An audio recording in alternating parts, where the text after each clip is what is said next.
الحمد لله وكفى وسلام على عباده الذين اصطفى أما بعد أعوذ بالله من الشيطان الرجيم بسم الله الرحمن الرحيم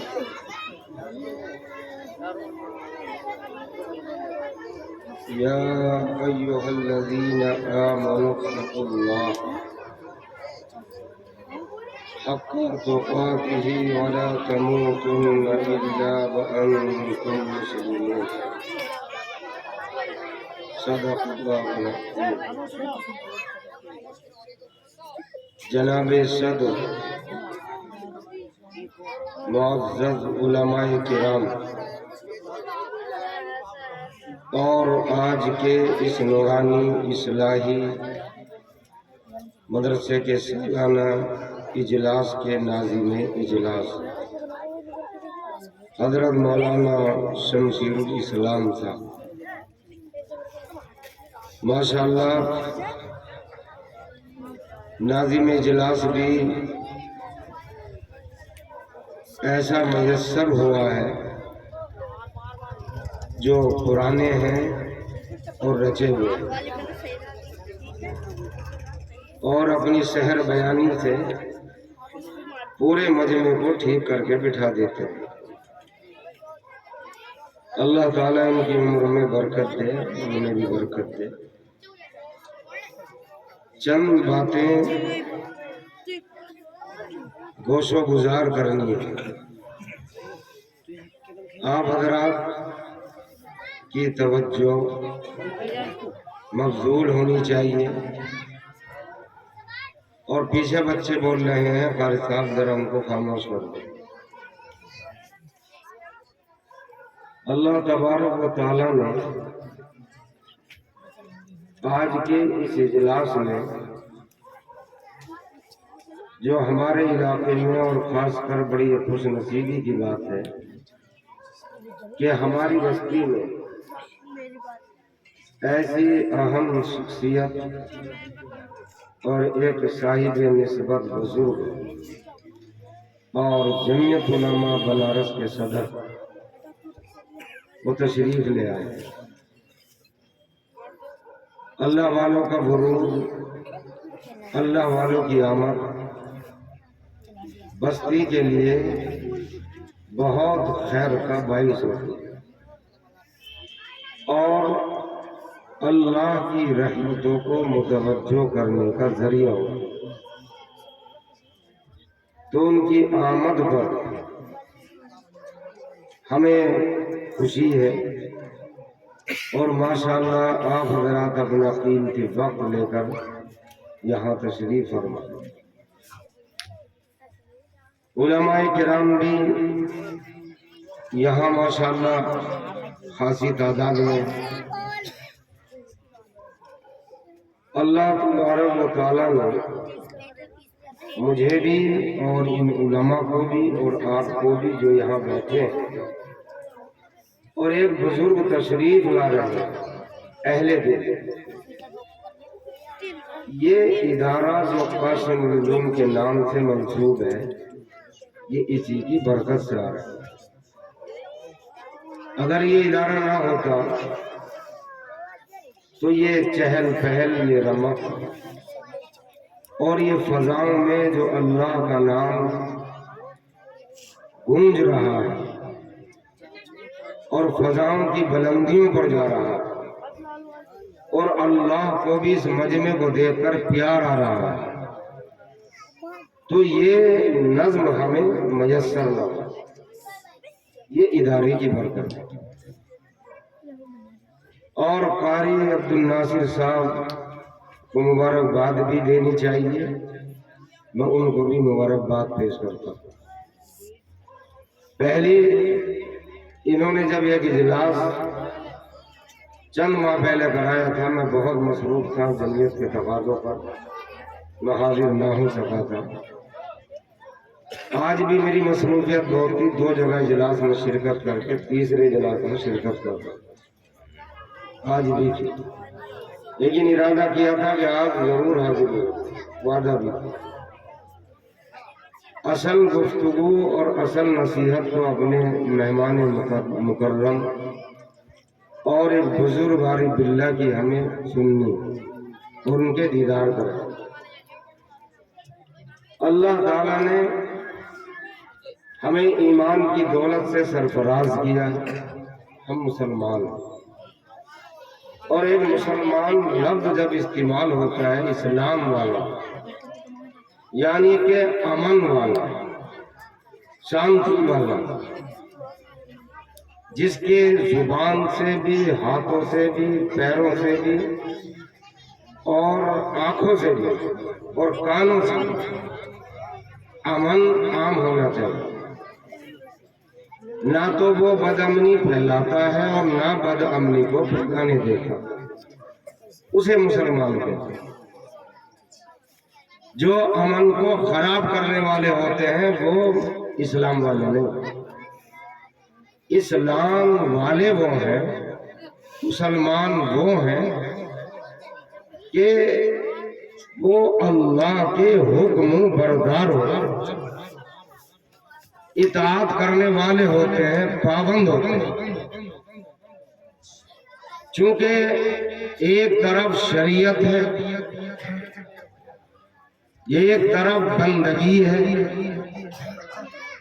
جب بندہ بندگی چھوڑتا ہے تو پھر بندگی چھوڑنے کے نتیجے میں اللہ تبارک و تعالیٰ اس کو شرمندگی دیتا ہے۔ اور بندگی کا مطلب یہ ہے کہ حکم بردار بن جانا، اطاعت کرنا اور مان کر زندگی گزارنا۔ میری طرف توجہ دو، یہ چند باتیں کیا عرض کر، اور یہ علماء کی برکت سے ہی عرض کر رہا ہوں، میرے ذہن میں کوئی خاکہ نہیں۔ تو میں عرض یہ کر رہا ہوں کہ ایک ہے بندگی اور ایک ہے شرمندگی۔ تو آج جو پرفتن پرآشوب ماحول ہے اور پرفتن دور ہے، اتنے فتنے رونما ہو چکے ہیں اس وقت کہ سارے فتنوں کے بارے میں علماء بھی نہیں جانتے، عام آدمی تو کیا جانے۔ اتنے فتنے اللہ کی زمین پر عام ہو چکے ہیں۔ ان فتنوں سے اپنے آپ سے بچانا، ہوشیار رہنا، اور اس نازک دور میں علماء سے جڑ جانا، یہ مسلمانوں پر لازم ہے، ضروری ہے۔ جو وقت کے مستند علماء، ان سے جڑیے، مشورہ لیجئے اور اپنے آپ کو شرمندگی سے بچائیے۔ تو بندگی تو یہ ہے کہ مرنا جینا سب میرا اللہ کے لیے، میرا مرنا بھی میرا جینا بھی سب اللہ کے لیے، چونکہ میرا کوئی عمل کوئی کام اللہ کے غیر کے لیے نہیں، صرف اللہ کے لیے۔ تو جب اللہ نے فرمایا ان صلاتی و نسکی و محیایا و مماتی للہ رب العالمین، یعنی کہ رب نے اعلان کر دیا، یہ بتا دیا کہ آپ یہ کہو کہ میرا مرنا، میرا جینا، میری نماز، قربانی سب اللہ کے لیے۔ ہم نماز بھی اللہ کے لیے پڑھتے ہیں، قربانی بھی اللہ کے لیے دیتے ہیں، اور نظر نیاز بھی اللہ کے لیے کرتے ہیں۔ اللہ کے غیر کے لیے ہم کچھ اس لیے نہیں کرتے کہ اگر ہم سے کوئی ناراض ہو جائے، ہم سے کوئی روٹھ جائے، ہم اگر اللہ کو راضی کرنے کے لیے کوئی کام کر رہے ہیں، اگر کوئی روٹھ رہا ہے تو روٹھ جائے، ناراض ہو رہا ہے تو ہو جائے، ہم پر کوئی فرق پڑنے والا نہیں ہے، چونکہ ہمارا کوئی عمل کوئی کام ہے ہی نہیں ایسا جو اللہ کے لیے ہو۔ اور جب ہمارا کوئی عمل اس لیے ہو کہ لوگ خوش ہو جائیں، لوگ کیا کہہ رہے ہیں، ہوٹلوں پر تذکرہ کیا کر رہے ہیں، کیا تبصرہ ہو رہا ہے ہمارے خلاف، یا لوگ ہماری تعریف کر رہے ہیں۔ کسی کے بھی ذہن میں یہ بات آئی تو پھر اس کا عمل اب یہ اللہ کے لیے نہیں ہے، بلکہ وہ لوگوں کو سامنے رکھ کر گھبرا کر جو بھی عمل کر رہا ہے جس پر اس کی مغفرت کے فیصلے ہونے تھے، اب وہ عمل اس کا اللہ کے لیے نہیں رہا، چونکہ اس کی نظر اللہ پر نہیں لوگوں پر۔ یہ اللہ کے غیر سے ڈرتا ہے، گھبرا رہا ہے۔ نہ گھبرانا چاہیے، نہ ڈرنا چاہیے۔ جو اللہ کے نیک بندے ہوتے ہیں، متقی ہوتے ہیں، پرہیزگار ہوتے ہیں، جو اللہ کے لیے جیتے ہیں، اللہ کے لیے مرتے ہیں، نہ ان کا کوئی پہلے کچھ بگاڑ سکا ہے، نہ آج بگاڑ سکے گا، نہ قیامت کی صبح تک ان کا کوئی کچھ بگاڑ سکے گا۔ یہ بات علم اعلان ہے۔ نہ کوئی کچھ بگاڑ سکا، نہ آج بگاڑ سکے گا، نہ کل بگاڑ سکے گا۔ بڑی بڑی مادی طاقتیں آئیں، مادی طاقتوں نے آ کر چیلنج کیا، مادی طاقتوں نے آ کر للکارا اور آ کر ڈرایا، دھمکایا، تمہیں وطن سے نکال دیا جائے گا، تمہیں مار دیا جائے گا، تمہیں بے دخل کر دیا جائے گا، تمہارے گھروں کو بلڈوزر پھر جلا دیا جائے گا۔ بڑی بڑی دھمکیاں روز اول سے ایمان والوں کو ملی ہے اور آج بھی مل رہی ہے۔ نہ پہلے کچھ بگڑ سکا ہے، اور سن لے آج کا باطل، کان کھول کر سن لے آج کا باطل، نہ تو کل کچھ بگاڑ سکا تھا۔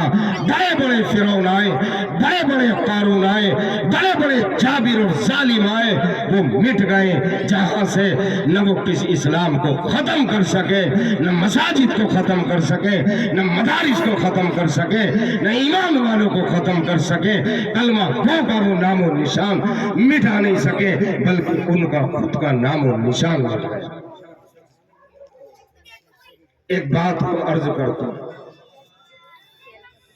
حضرت مولانا حکیم الامت مولانا شاہ اشرف علی تھانوی نور اللہ مرقدہ، جو حکیم الامت، آپ نے فرمایا ایک شخص آیا، اس نے کہا میں نے قرآن کریم پڑھانے کے لیے ایک مدرسہ کھولا بچوں کو تاکہ تعلیم دو۔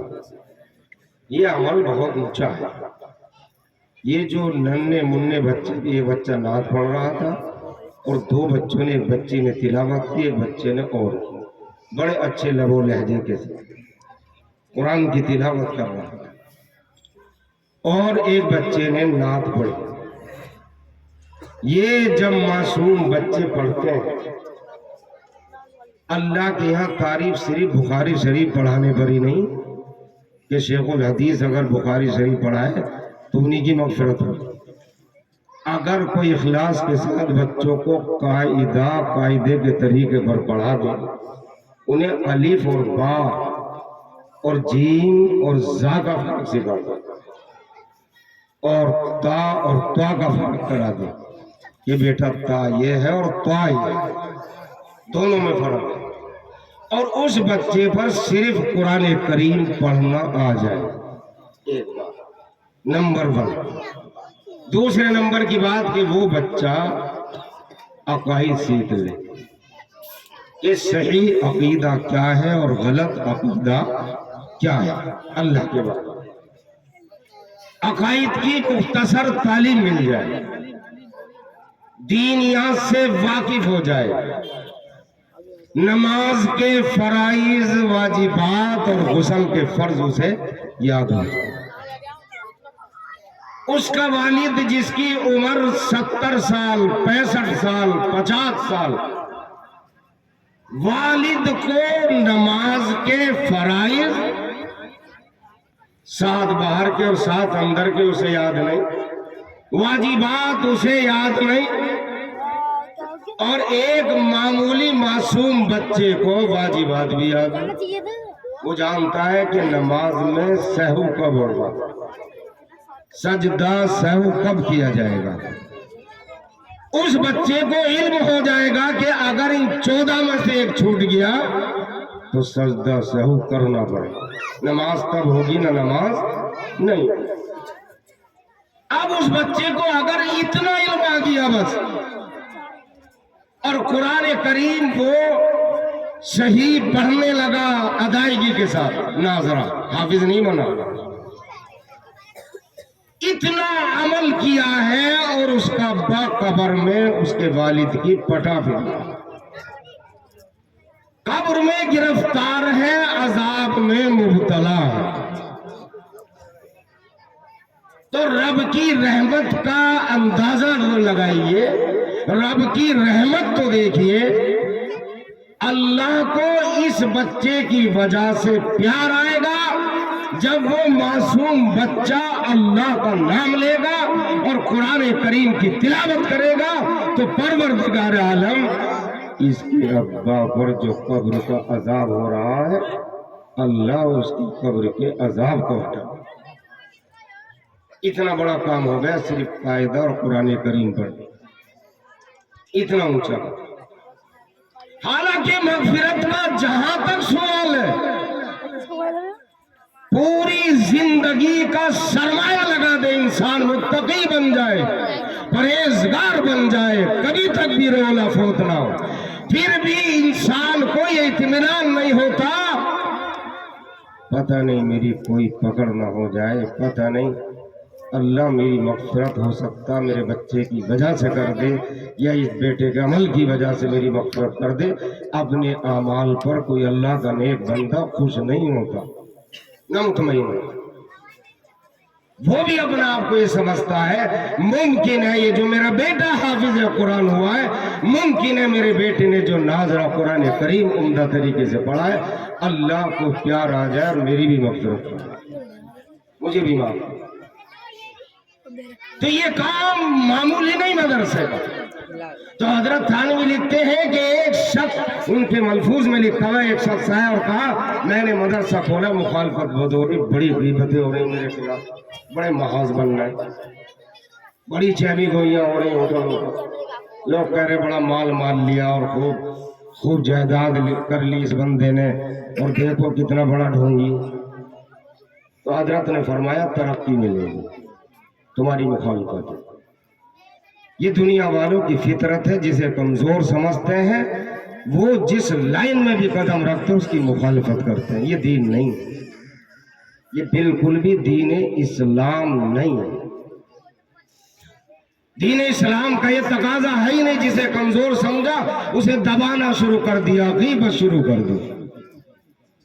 اگر یہ سمجھ لیا کہ یہ طاقتور ہے، خاندانی ہے، اور اس کے پاس وجود ہے، یا یہ کہیں یہ تنہا اکیلا نہیں ہے، پاور ہے اس کے پاس، وہ جو کام بھی کرے گا لوگ واہ واہ کریں گے اور اس کو برا نہیں کہیں گے، اور اسے پتہ چل گیا تو گال پھاڑ دو۔ یہ ڈر لگتا، کمزور سے ڈر نہیں لگتا، کمزور کی تو اس کو اچھالتے ہیں۔ آؤ سنو، بلا وجہ کسی کو برا کہنا، حدیث پڑھو، علماء کے سامنے بات عرض کر رہا ہوں، بلا وجہ کسی کو برا کہنا، 51 گناہ کا ذکر نہ کرتے، صرف ایک گناہ کا ذکر کر رہا ہوں، بلا وجہ کسی کو برا کہنا، فرمایا اگر توبہ نہ کی تو جہنم میں جائے، بلا وجہ، بلا وجہ ہوٹلوں پر بیٹھ کر اس کو برا کہنا، اس کی غیبت کرنا، اس پر لعن طعن کرنا، اگر توبہ نہ کر سکا کان کھول کر سن لو، یہ فرمایا نبی کے ارشاد ہے کہ جہنم میں جائے، بلا وجہ۔ اگر علم والا ہے تو علم سلب کر لے گا اللہ اس کو، حافظ قرآن ہے تو اس کا اللہ تعالیٰ قرآن چھین لے گا، غیبت کرنے والا۔ زبان کی وجہ سے ہی انسان وہ اپنے اعمال کو درست کر لیتا ہے، اور جب زبان خراب ہوتی ہے اور یہ دوسروں کو نیچا دکھانے کے لیے اور دوسروں کو یوں کہہ لیجئے کہ اس کو ذلیل رسوا کرنے کے لیے تاکہ اس کی رسوائی ہو، جب وہ صرف حسد کی بنیاد پر کسی کو برا کہتا ہے یا غیبتیں کرتا ہے، اس کی وجہ سے ہی اس کو جہنم میں جانا پڑتا ہے۔ نبی نے ارشاد فرمایا زبان اور شرمگاہ کی حفاظت کر لو، جنت کی ضمانت ہے، جنت کی ضمانت کا اعلان۔ جس نے اپنی زبان کی حفاظت کر لی، جس نے شرمگاہ کی حفاظت کر لی، جنت کی ضمانت۔ انسان کی جو کھوپڑی چھٹتی یہ بھی زبان کی وجہ سے، انسان جو مصیبت میں مبتلا ہوتا ہے یہ بھی زبان کی وجہ سے۔ ساری بڑی بڑی آفتیں اور مصیبتیں جو آتی ہیں وہ صرف زبان کو بولنے سے پہلے سوچنا، سوچ کر بولنا، ناپنا تولنا، میں کہنا کیا چاہ رہا ہوں، مجھے کیا کہنا چاہیے۔ اگر یہ سلیقہ بھی نہیں ہے، اگر اتنا تمیز بھی آج تک پیدا نہیں ہوا ہے، تو سمجھ لو اسلام کی تعلیم اس کے پاس کچھ بھی نہیں، کوئی روشنی نہیں۔